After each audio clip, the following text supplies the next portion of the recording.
नमस्कार साथियों, आज की इस वीडियो में हम त्रिघात बहुपद के गुणनखंड ज्ञात करना सीखेंगे। देखिए, द्विघात बहुपद के गुणनखंड हम मध्य पद विभक्ति विधि की सहायता से ज्ञात कर लेते थे, लेकिन ये त्रिघात बहुपद है तो इसके गुणनखंड कैसे ज्ञात करेंगे। तो सबसे पहले हम यहाँ पर x का वह मान ज्ञात करेंगे जिसके लिए इस बहुपद का मान शून्य हो जाएगा।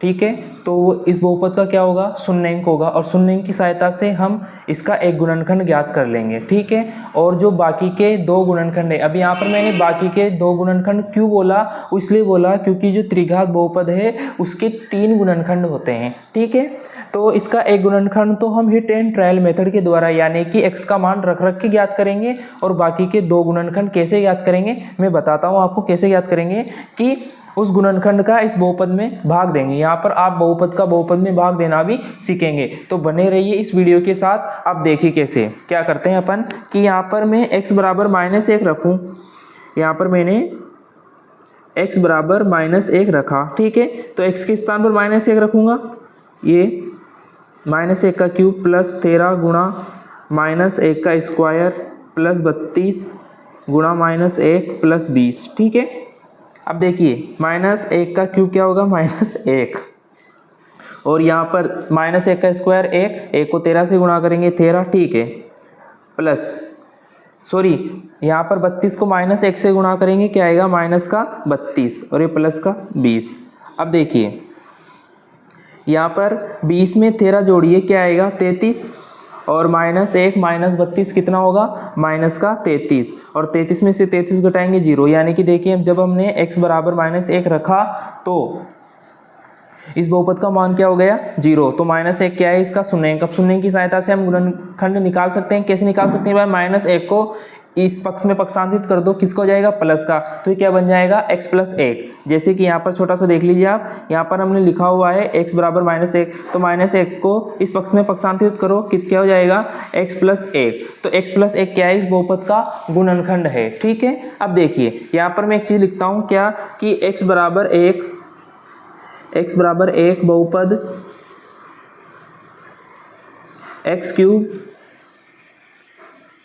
13x² प्लस 32x प्लस 20 का शून्याङ्क है, तो x + 1 इसका गुणनखंड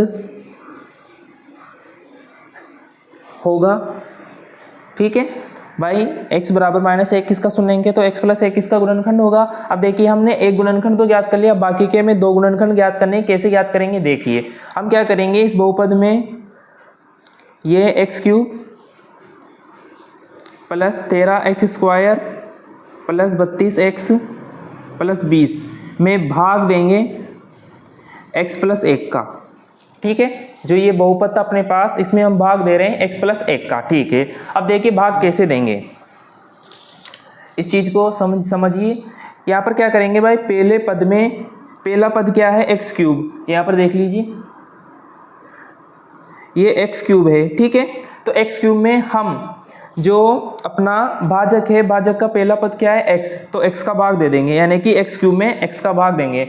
या फिर मैं सरल शब्दों में कहूँ तो भाज्य के पहले पद में भाजक के पहले पद का हमें भाग देना है। ठीक है, भाग दीजिए, क्या आएगा, x² आएगा।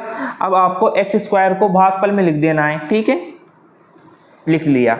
अब देखिए क्या करना है, अब आपको जो ये भाजक है इसको भागफल से गुणा करना है। देखिए अब x को x³ से x को x² से गुणा करूँगा, क्या आएगा, x³, तो x³ को आपको x³ के नीचे लिखना है। ठीक है, अब 1 को x² से गुणा करूँगा, क्या आएगा, x²। ठीक है, अब गुणा कर लिया, आप क्या करेंगे, घटाएंगे। अब घटाएंगे तो इनके चिन्ह चेंज करेंगे। ठीक है, ये माइनस को जाएंगे, माइनस का, यानी कि आपको हर स्टेप में क्या करना है, इस स्टेप में चिन्ह चेंज करने हैं। जो प्लस का है उसे माइनस का करना है, जो माइनस का है उसे प्लस का करना है। यहाँ पर देखिए x³ किसका है, प्लस का, तो इसे माइनस का कर दिया। x² किसका है, प्लस का है, तो इसे माइनस का कर दिया। अब देखिए यहाँ पर ये x² यहाँ पर x³ यहाँ पर प्लस का है, यहाँ पर माइनस का, तो ये क्या हो जाएगा, 0। अब देखिए 13x² में से x² घटाएंगे, क्या बचेगा, 12x²। अब बाकी के पदों को इसके सामने उतार दीजिए, 32x प्लस 20। अब वही काम करना है आपको, 12x² में किसका भाग देंगे, x का, ये 12x² में x का भाग देंगे। क्या बचेगा 12x, ठीक है। तो 12x को कहाँ उतार देंगे, भागफल में, ठीक है। अब बताइए क्या करेंगे, 12x को x प्लस x से गुणा करेंगे। देखिए x को 12x से गुणा करेंगे क्या आएगा 12x स्क्वायर, 1 को 12x से गुणा करेंगे क्या आएगा 12x, ठीक है। घटाएंगे तो साइन चेंज करेंगे, ये माइनस का ये भी माइनस का, ठीक है। तो ये 0 हो जाएगा कि क्या बचेगा यहाँ पर 20x प्लस 20। अब फिर से हम 20x में x का भाग देंगे, ठीक है। ये x से x कट जाएगा, क्या बचेगा 20। अब 20 को वही भागफल में उतार देंगे। अब 20 को वही भाजक से गुणा करेंगे, x को 20 से गुणा करेंगे 20x, 1 को 20 से गुणा करेंगे 20। घटाएंगे यानी कि चिन्ह चेंज करेंगे, माइनस का ये भी माइनस का, ये भी 0 ये भी 0, ठीक है। तो शेषफल 0 बच गया। तो भागफल क्या है अपने पास x square plus 12x plus 20। अब आप कहेंगे भाई दो गुणनखंड कहाँ आए, तो देखिए ये क्या है, एक द्विघात बहुपद। तो इसी द्विघात के हम गुणनखंड ज्ञात करेंगे जो कि इस बहुपद के भी गुणनखंड होंगे, ठीक है। तो देखिए x स्क्वायर, ये x square plus 12x plus 20, इसके गुणनखंड ज्ञात करेंगे। कैसे ज्ञात करते हैं भाई, x स्क्वायर के गुणांक को अचर पद से गुणा करते हैं, 20 आएगा, ठीक है।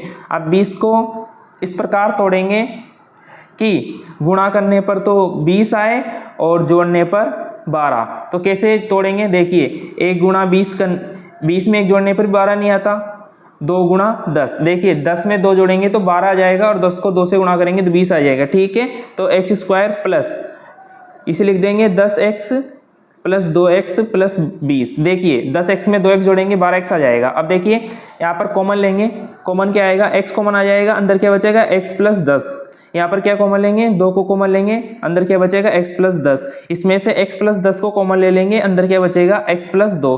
तो बाकी के दो गुणनखंड क्या होंगे, x प्लस 10 और x प्लस 2। इस तरह से जो अपने हैं यहाँ पर बहुपद x cube plus 13x square plus 32x plus 20, इसके गुणनखंड क्या क्या होंगे, x प्लस 1 जो कि हमने हिट एंड ट्रायल मेथड के द्वारा निकाला था, ये हिट एंड ट्रायल मेथड के द्वारा निकाला था। और ये बाकी के जो हमने द्विघात बहुपद के गुणनखंड ज्ञात करके ज्ञात किए हैं, तो x प्लस 10 और x प्लस 2। इस तरह से हम त्रिघात बहुपद के गुणनखंड ज्ञात करेंगे। आशा है ये भाग देना आपके समझ में आया होगा। यहाँ पर एक चीज़ और मैं बता दूं कि आपको देखिए हमने पहले पद में भाजक के पहले पद का भाग दिया है। क्यों दिया है, क्योंकि यहाँ पर जो आपके जो भाज्य की घात है ना, यहाँ पर देखिए x की घात कितनी है 3 और यहाँ पर x की घात कितनी है 1, इसलिए भाग जा रहा है। अगर यहाँ पर भाज्य की घात कम होती है, अगर यहाँ पर 1 होती और यहाँ पर x स्क्वायर होता तो यहाँ पर भाजक की घात ज़्यादा हो जाती। कहने का मतलब इसे समझिए कि अगर यहाँ पर x की घात 2 होती और यहाँ पर x की घात 1 होती तब भाग नहीं जाता। आपको भाग कब देना है, जब भाज्य की घात ज़्यादा हो और भाजक की घात कम हो, या फिर बराबर भी हो तो भी चलेगा। कैसे चलेगा, देखिए यहाँ पर हमने 20x में x का भाग दिया था तो x से x कट जाएगा, क्या बचा था 20, ठीक है। इस तरह से भाग देना है। आशा है इसके पूरे चरण आपके समझ में आए होंगे और इस तरह से आप त्रिघात बहुपद के गुणनखंड ज्ञात करना सीख गए। धन्यवाद।